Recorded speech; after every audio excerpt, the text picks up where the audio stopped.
Today I want to look at the Great Depression, and I want us to be able to learn from it in order to inspire us in our current economical situation. Our economy is struggling. It's not the first time.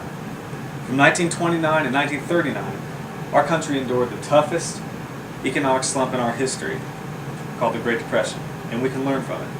My great-grandfather lived through the Depression, and he was able to offer some very sound advice on how to work hard and persevere through tough times. I have researched events and problems that have led to the Great Depression. We must work hard and not allow another depression to affect us or our generations to follow.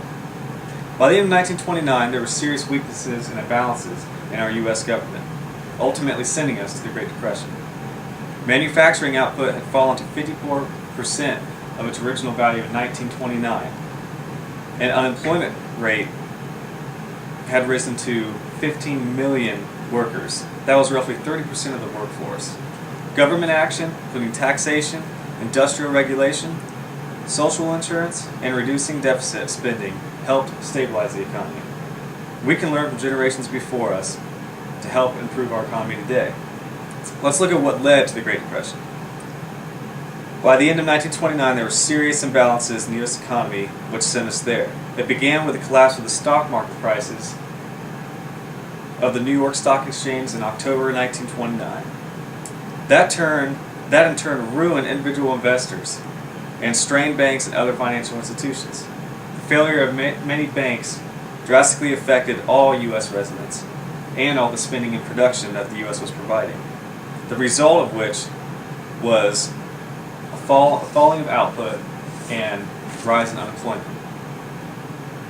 So now I've discussed the lead up, let's look at what happened during the Great Depression. Manufacturing output had fallen to 54% of its original 1929, and the unemployment rate had risen between 12 and 15 million workers, 30% of the workforce as I stated. During the first week of the Great Depression, the stock market lost $30 billion. 750,000 declared bankruptcy. Nearly 50% of all children did not have adequate food, shelter, or medical care. Many lived in villages, nicknamed Hoover Towns after the current president, which was a slander towards him in those times. The majority of the U.S. was around a 30% unemployment rate, but some cities were hit worse, including Toledo, Ohio, which was at 80% during the peak of the worst part of the Depression. So now that we see what happened during the Depression, let's look at how they got out of it and how we can learn from it. Government action included taxation, industrial regulation, social insurance, and the reduction of deficit spending really helped our economy and helped the people get out of the hole they were in.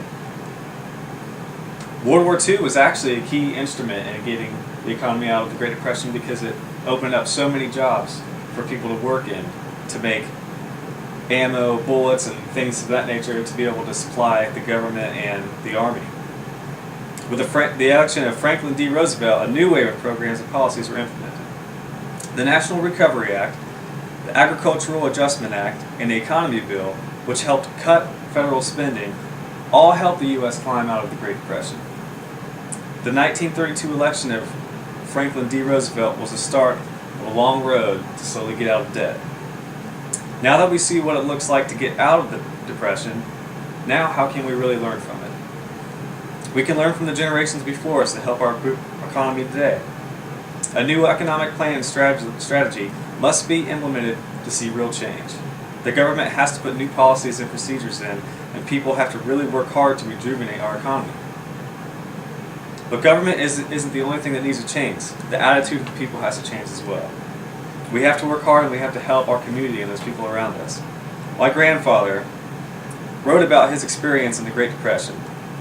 He came over in 1904 and was a teenager through the Great Depression and worked and served there. And I wanted to share a couple things that he talked about. He wrote in his experience, and he states, "Life was entirely different.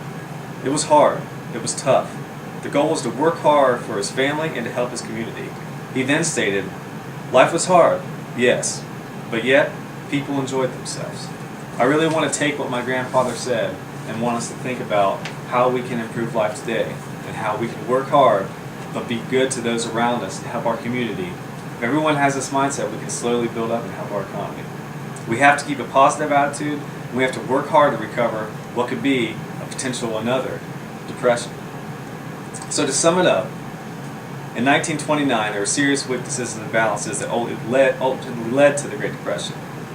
Manufacturing and unemployment had rose while manufacturing had fallen to 54% when the Great Depression started in 1929. But government action, taxation, and a new president and new implemented forms of policies really helped us get out of it. And now we have to learn from it. We have to take a look at what our forefathers did to get out of the Great Depression and how they lived, to work hard and support their families, and we can learn from that. Times are tough again, but remember the words of my great-grandfather who suffered and lived through the Great Depression. Life was hard, but yet people enjoyed themselves. Thanks.